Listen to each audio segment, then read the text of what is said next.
Madam Chair, why are you harassing Twitter? Congressman, thanks for the question. As you might know, the FTC's work on Twitter goes back a decade. Back in 2009. I'm not talking about a decade. I'm talking about now. 12 demand letters in 10 weeks, over 350 separate requests you've demanded of Twitter. Why are you harassing them? Twitter has a history of lax security and privacy policies.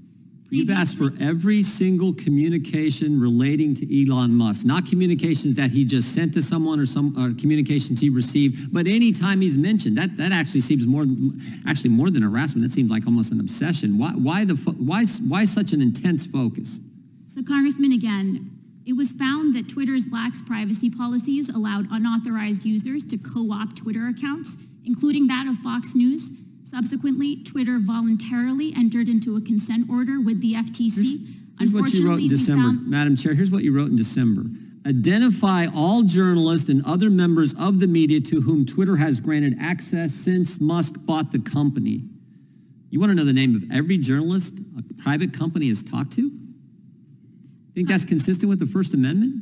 Congressman, as a former journalist, I take extremely seriously the valuable work that they do and understand that there can be instances in which government action is unjustifiably particularly, Madam Chair, if I could just interject, particularly in the context here. I mean, it's bad enough if you got government asking a private company about who are the journalists you're talking to. You name 4 of them and say, we want the other names of any journalists you may in fact be communicating with. That's bad enough. And I think a threat to the First Amendment, freedom of the press. But in the context of giving us information about how government had suppressed speech on these platforms, that's the context you're asking for. I think that's particularly troubling, don't you? Congressman, the consent decree that we have prohibits Twitter from sharing personal information with third parties.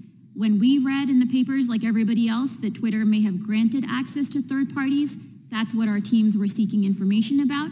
Again, this is a company whose history with the FTC goes back a decade. We got limited time. Madam Chair, who is David Roque? Could you repeat that, Congressman? David Roque, R-O-Q-U-E. Who is David Roque? I'm not familiar with You that. deposed him last month, June 21st, 2023. David Roque is the independent partner for Ernst & Young's independent assessment of Twitter's program. That's part of this consent decree. Do you know what Mr. Roque said in that deposition? I'm not aware.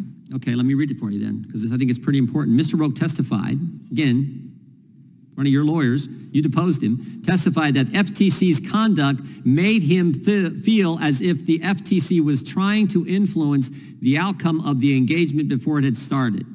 He said, in some of the discussions that we were having with the Federal Trade Commission, expectations were being conveyed about what those results should be before we had even begun any procedures. So they're the independent assessor in this consent decree the FTC has with Twitter, and you're telling the guy who is the person. He's the guy. He's Joe the accountant who's going to get this information. You're telling him, you're putting your finger on the scale, telling him what you want the outcome to be, and he's supposed to be the independent fact finder. Why are you doing that? Congressman, I'm not familiar with those. Because it was just filed today, but we are. This is filed in court today, and this is your deposition. I'm happy to take a closer look at it and be back in touch. I will say as a general matter, we want to make sure that the assessors and auditors that are responsible for overseeing compliance are doing their job. You say Mr. Roque's line, what he testified here, what's been filed in court today, that there were suggestions of what they would expect the outcome to be, they being the FTC, there were suggestions of what they wanted him to go find in his independent assessment of the consent decree agreement between the FTC and Twitter. Again, I'm happy to take a close look and we can be back in touch with you about that allegation, but our staff are consummate professionals.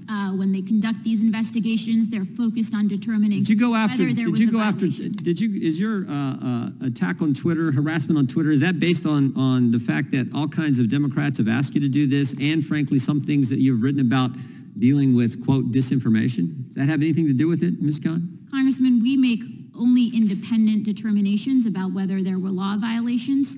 The statement from Chairman Nadler, the statements from the letter, the press release and the letter from 7 Democrat senators that had no impact on it, that's not why you're doing it? Absolutely not. We look very closely at the specific matter at hand. Again, 12 demand letters in 10 weeks telling the independent assessor, hey, put your finger on the scale. This is the results we want.